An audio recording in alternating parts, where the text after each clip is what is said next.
1919년 3월 1일, 그날의 함성을 다들 기억하실 겁니다. 일본의 식민 통치에 맞서서 우리 민족의 독립의지가 정말 거대한 불꽃처럼 타올랐죠. 네, 바로 3.1운동입니다. 그런데요, 이 엄청난 민족운동의 가장 중심에 당시 인구의 정말 극소수였던 종교가 있었다면 어떠세요? 바로 기독교입니다. 아니, 어떻게 그럴 수 있었을까요? 오늘 이 놀라운 역사의 한 페이지를 같이 한번 넘겨보겠습니다. 자, 그럼 이 역사적인 운동을 이끌었던 그 주역들, 과연 누구였을까요? 뭐니 해도 독립선언서에 서명한 분들부터 살펴봐야겠죠? 여기 정말 놀라운 숫자가 있습니다. 33. 민족 대표 33인이죠. 그런데 이 독립선언서에 서명한 33명 중에 무려 16명이 기독교인이었습니다. 장로교, 감리교 목사님들, 또 장로님들이었죠. 생각해보세요. 거의 절반이잖아요. 바로 이 지정에서 이런 질문이 나올 수밖에 없죠. 아니, 어떻게 전체 인구의 고작 1.5%에 불과했던 기독교가 이 거대한 민족운동의 중심, 그 심장부가 될 수 있었을까요? 정말 궁금하지 않으세요? 그 배경에는 정말 특별한 이야기가 숨어 있습니다. 자, 그럼 기독교 신앙이 어떻게 우리 민족의 독립에 대한 열망, 이 민족주의와 만나게 됐는지 그 역사적인 배경부터 한번 따라가 보시죠. 이 타임라인을 한번 보세요. 1910년 우리가 나라를 빼앗긴 정말 암울한 시기잖아요.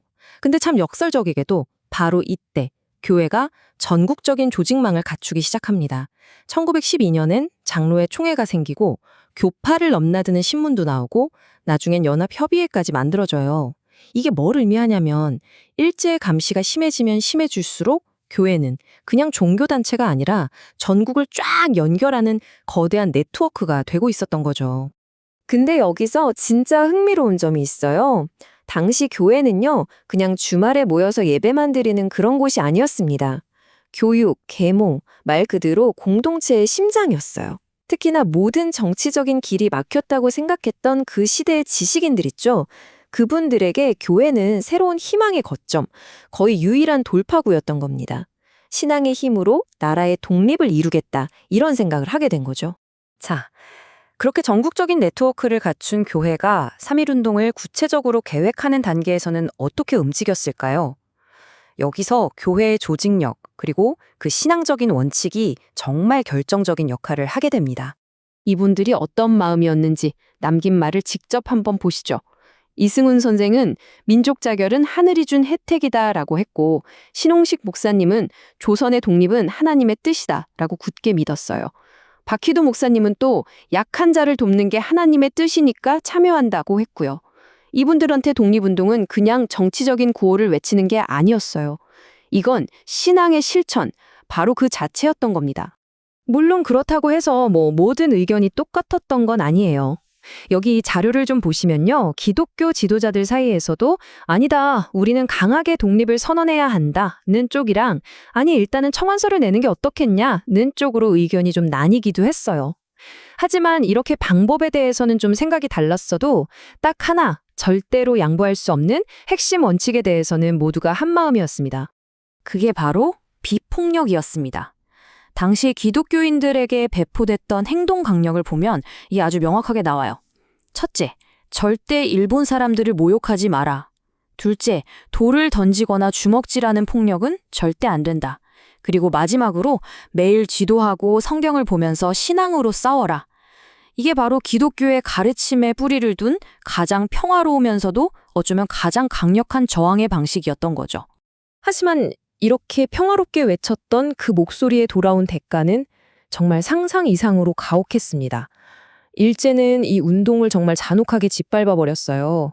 맨손으로 대한독립 만세를 외치는 사람들한테 일제는 헌병, 경찰은 물론이고 정규 군대까지 동원했습니다. 그리고 정말 무차별적인 탄압을 가했죠. 전국 곳곳에서 수많은 분들이 목숨을 잃거나 또 감옥으로 끌려갔습니다. 지금 보시는 이 자료가 바로 당시 일본 헌병대가 직접 쓴 보고서입니다. 자기들이 탄압한 결과를 스스로 이렇게 기록으로 남긴 거죠. 여기 보면 지역별로, 그리고 정말 놀랍게도 종교별로 몇 명을 체포했는지 아주 상세하게 적혀 있습니다. 그리고 이 데이터를 들여다보면요, 정말 충격적인 사실이 드러납니다. 3.1 운동 때문에 체포돼서 재판까지 받은 종교인들 중에서요, 무려 52.9%, 네, 절반이 넘는 사람들이 기독교인이었어요. 제가 아까 뭐라고 말씀드렸죠?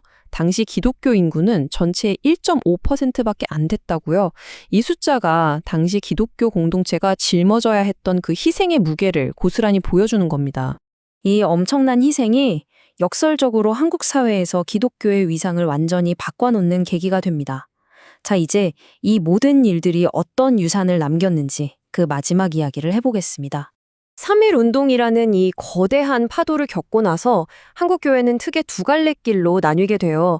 한쪽은 운동이 실패했다는 그 좌절감 때문에 현실보다는 내세, 그러니까 천국이나 신비로운 체험에 더 집중하는 흐름이었고요.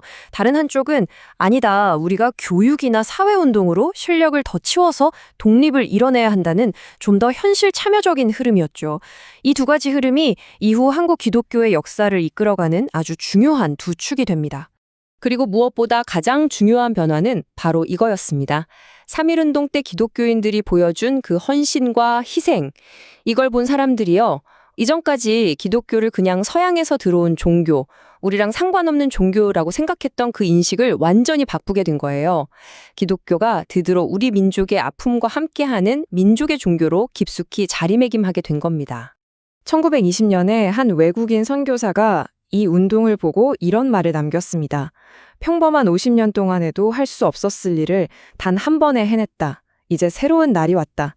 3.1 운동이 당장 우리에게 독립을 가져다 주진 못했죠. 하지만 우리 민족의 정신을 완전히 깨웠고 그 한가운데에 섰던 기독교가 한국 역사에 깊고 단단하게 뿌리 내리게 된 정말 결정적인 사건이었습니다.